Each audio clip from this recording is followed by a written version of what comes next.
ہوتا ہے کہ حسین اور یزید کی جنگ کا کیا معاملہ تھا. ان کا کوئی اسلامی جنگ نہیں تھی. دونوں آئے تھے حصول اقتدار کے لیے. یزید چاہتا تھا میں حاکم رہوں, حسین چاہتے تھے میں حاکم رہوں. ایک کا تخت بچ گیا, دوسرے کو قتل کر دیا گیا. اب میں آپ سے پوچھنا چاہتا ہوں کہ کیا ہم برداشت کر لیں یہ بات؟ کیا برداشت کیجئے گا اس کو؟ کیا اس کا جواب دینا ضروری نہیں ہے؟ کیا اس بےہودگی کو برداشت کر لیا جائے؟ نہیں. تو ہم بےہودگی کا جواب بےہودگی سے نہیں دیں گے. ہم بڑی شرافت سے ایک سوال قائم کر رہے ہیں, اور ساتھ ہی ساتھ اگر ان کے خیر خواہ لوگ یہاں موجود ہوں تو ہم انہیں اس مسئلے پر کھلا ہوا چیلنج بھی دیتے ہیں. مجھے نہیں چاہیے یہ لمبی فوج. امام حسین کی جوتیوں کے صدقے میں ان کا گنہگار غلام عبید اللہ اعظمی ایسے فضول ڈاکٹروں کے لیے کافی ہے. سبحان اللہ. نعرہ تکبیر, نعرہ رسالت, فیضان امام حسین, خطیب الہند. کہا گیا سبحان اللہ کہ امام حسین حق پر نہیں تھے. یہ اسلامی جنگ نہیں تھی. امام حسین اسلام کے لیے نہیں کربلا گئے تھے. کس کے لیے گئے تھے؟ اپنی ذات کے لیے گئے تھے, اپنے اقتدار کے لیے گئے تھے, اپنی سلطنت کے لیے گئے تھے. یزید بہت اچھا تھا, یزید جنتی تھا. تو یزید جنتی تھا. ڈاکٹر صاحب نے فرمایا یزید امیر المومنین تھا.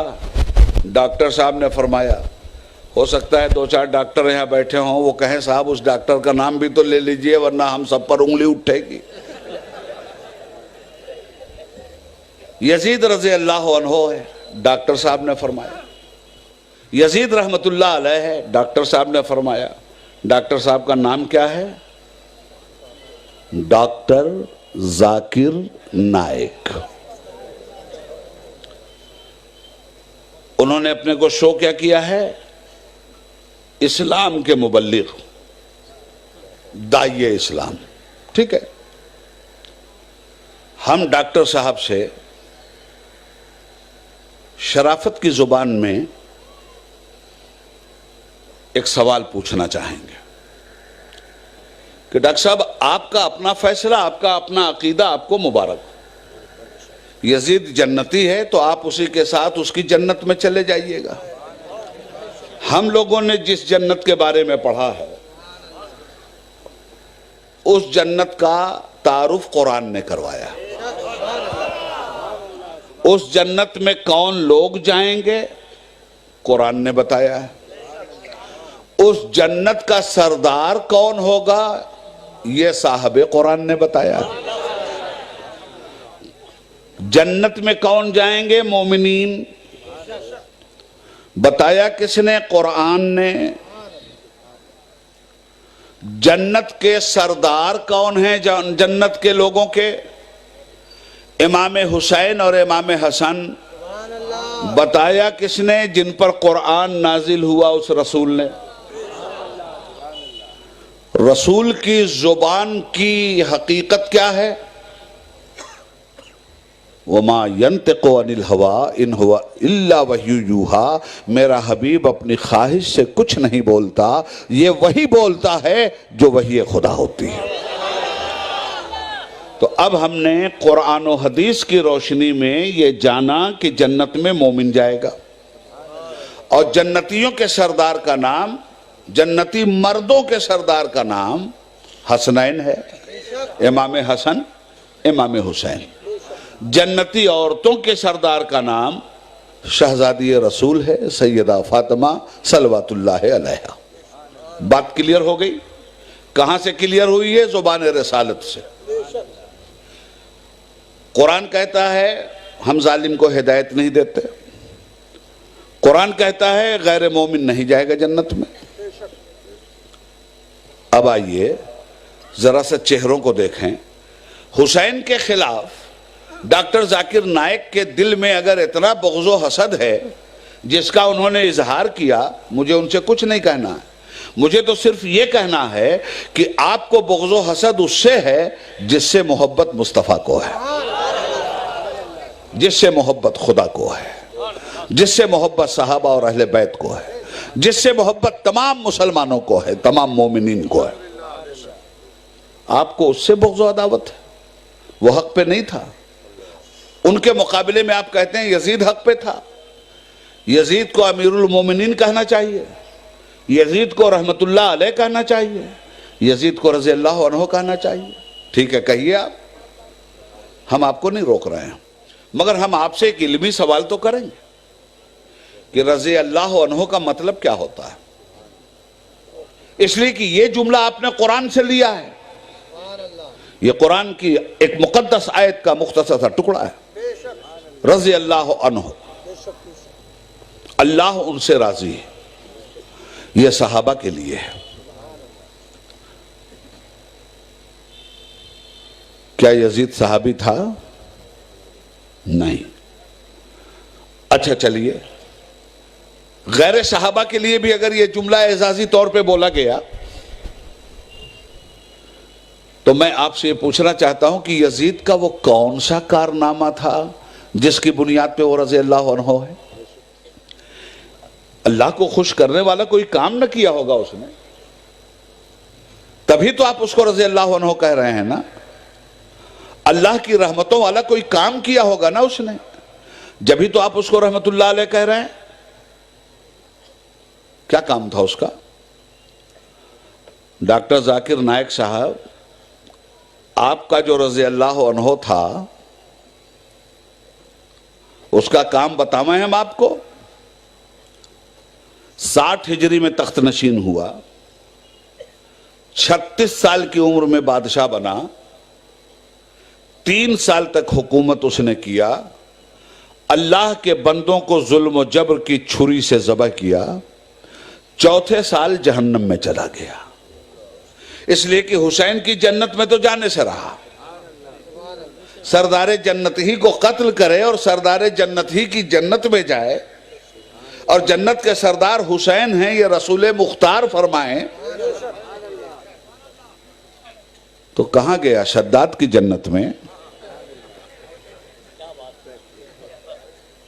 کدھر گیا یہ؟ بہرحال وہ تو جہاں جا کے جل رہا ہے اپنی جگہ۔ عرض یہ کرنا چاہتا ہوں کہ کون سی خوبی اس میں نظر آئی آپ کو کہ آپ اس کو رضی اللہ عنہ کہہ رہے ہیں؟ اللہ اس سے راضی ہے؟ اللہ اچھے کام سے راضی ہوتا ہے یا برے کام سے؟ قرآن کریم فرماتا ہے من قتل مومنا متعمدا فجزاؤہ جہنم، جس نے بھی ایک مومن کو جان بوجھ کر قتل کیا اس کا ٹھکانہ جہنم ہے۔ اب ہم اللہ کی مانیں یا ڈاکٹر ذاکر نائک کی؟ 72 مومنین کو قتل کرنے کے بعد بھی وہ جنتی ہے، رسول کے بیٹے کو ذبح کرنے کے بعد وہ جنتی ہے، جس کے گھر میں آیت پردہ نازل ہوئی اسی کی بیٹیوں کا پردہ اور چادر چھیننے کے بعد بھی وہ جنتی ہے۔ ذاکر نائک، تم تاریخ کے سب سے بڑے آتنکوادی اور ٹیررسٹ کو جنتی کہہ رہے ہو، یاد رکھنا۔ اور اگر یزید کی تعریف کی جائے اور اسی کا نام اسلام رکھا جائے تو پھر تو اسلام میں ٹیررزم کے علاوہ کچھ بھی نہیں ہے۔ اگر حسین کا کردار نہ ہوتا تو اسلام جیسا مذہب امن و سلامتی سمجھ میں نہ آتا۔ آج کی دنیا کو جو بھی اسلام جیسا مذہب امن و سلامتی ہم سمجھا رہے ہیں وہ حسینی کیریکٹر کے واسطے سے سمجھا رہے ہیں، اس لیے کہ حسین نے اپنے نانا کے کیریکٹر کا اظہار کیا تھا، صحابہ کے کیریکٹر کا اظہار کیا تھا، اہل بیت کرام کے کیریکٹر کا اظہار کیا تھا، اسلامی کیریکٹر کا اظہار کیا تھا۔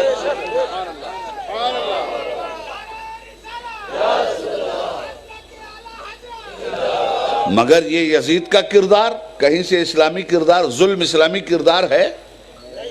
انسانوں پر پانی بند کرنا اسلامی کردار ہے؟ گھوڑوں کی ٹاپوں کے نیچے شہیدوں کی لاشوں کو روندنا اور ان کی ہڈیوں کو توڑنا یہ اسلامی کردار ہے؟ سیدانیوں کا خیمہ جلانا اسی کا نام اسلامی کردار ہے؟ اگر یہی اسلام ہے تو پھر ٹیررزم کیا ہے؟ پھر ظلم کیا ہے؟ معلوم یہ ہوا کہ یزیدی کسی بھی کردار کو اسلام کے حوالے سے بیان کرنا اسلام کے غداروں کا کام تو ہو سکتا ہے، اسلام کے وفاداروں کا کام نہیں ہو سکتا۔ حضرات، یزید کا کون سا کام ہے کہ اس کو رضی اللہ عنہ کہہ رہے ہو؟ اللہ کو کہیں راضی کیا ہوگا تب نہ کہہ رہے ہو، کون سا کام؟ تاریخ کے حوالے سے بول رہا ہوں، صفحہ نمبر میں نہیں بتاؤں گا، ڈاکٹر صاحب جیسے نمبر ہی سے پوچھئے گا۔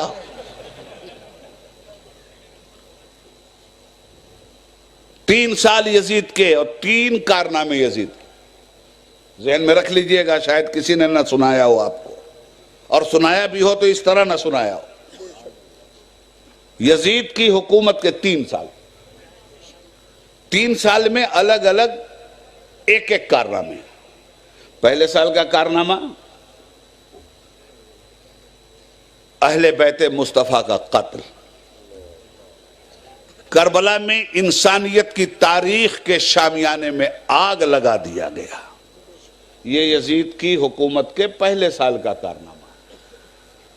یزید کی حکومت کے دوسرے سال کا کارنامہ مسجد نبوی میں گھوڑے بدھوانا، مدینہ طیبہ پر حملہ کرنا، مسجد نبوی میں گھوڑوں کی لید کا پایا جانا، مسجد نبوی میں اونٹ باندھا جانا، مسجد نبوی میں صحابہ کو تھپڑ مارا جانا، مسجد نبوی میں انسانیت کا لہو بہایا جانا۔ اور صرف اتنا ہی نہیں کیا تھا یزیدی فوجیوں نے، مستند تاریخ کا حوالہ دے رہا ہوں، ہے کسی کے اندر ہمت تو جھٹلا دے مجھے، یزیدی فوجیوں نے مدینہ طیبہ کی مقدس عورتوں کی اس طرح آبروریزی کی تھی کہ سنی مورخین یہ لکھتے ہیں کہ 1000 عورتوں کو ناجائز حمل ٹھہرا تھا۔ یہ یزید کی حکومت کا دوسرا سال ہے۔ پہلے سال میں اہل بیت مصطفیٰ کا قتل، دوسرے سال میں مصطفیٰ کے قوانین حلت و حرمت کا قتل، عورتوں کی آبروریزی، مدینہ شریف کی بے حرمتی، در رسول کی بے حرمتی، مصطفیٰ کی بارگاہ کی گستاخی۔ یہ ہے ڈاکٹر یزید کا، ڈاکٹر ذاکر نائک کا یزید، یہ ہے ان کا رضی اللہ عنہ، یہ ہے ان کا رحمت اللہ علیہ۔ تیسرے سال کا کارنامہ یزید کا مدینہ منورہ مکہ معظمہ پر حملہ، خانہ کعبہ پر حملہ، منجنیق کے ذریعے پتھروں کی گولہ باری، حرم شریف کی دیواریں شہید ہوئیں، اور اس کے بعد اتنے ہی پہ بس نہیں کیا یزیدی فوجوں نے، بلکہ آگ لگا دی خانہ کعبہ میں، غلاف کعبہ جل کر راکھ ہو گیا، حرم شریف کی چھت کی وہ لکڑیاں جو چھت کو سہارا دیے ہوئے تھیں جل کر خاک ہوئیں، ٹوٹ کر راکھ ہوئیں، اور چوتھے سال واصل جہنم ہو گیا۔ یہ ہے ڈاکٹر ذاکر نائک کا محبوب رہنما یزید۔ اب ڈاکٹر صاحب کہہ رہے ہیں امیر المومنین ہے وہ، تو ٹھیک ہے، حضور کے کلمے سے الگ کوئی کلمہ ایجاد کر لیجئے، اور اس کا امیر المومنین بنانے کی کیا ضرورت ہے؟ یزید کو خدا بنا دیجئے، آپ خود پیغمبر بن جائیے اس کے مذہب کے، روکتا کون ہے آپ کو؟ مگر اسلام کے دامن کا سہارا لے کر اسلام کی مقدس ہستیوں پر اگر آپ نے زبان کھولنے کی کوشش کی تو یاد رکھیے گا قافیہ تنگ کر دیں گے ہم آپ کا۔ اس لیے کہ ہم ظلم کے خلاف جس نے سب سے پہلے آواز اٹھائی ہے اس کا نام اسلام ہے، ہم نے یہ سمجھا ہے۔ اور ایک بات اور یاد رکھیے گا، مسلمانوں کو یہ جو آتنکوادی کہا جا رہا ہے، ہم دنیا کو جواب دیتے ہیں اس بات کا کہ بند کرو یہ بکواس، مسلمان آتنکوادی نہیں ہو سکتا، اور جو آتنکوادی ہیں انہوں نے اسلام کو نہیں سمجھا ہے، اور ہم انہیں مسلمان کہنے کے لیے بھی تیار نہیں ہے۔ کہاں سے انہوں نے آتنکواد کا یہ سبق پڑھا ہے؟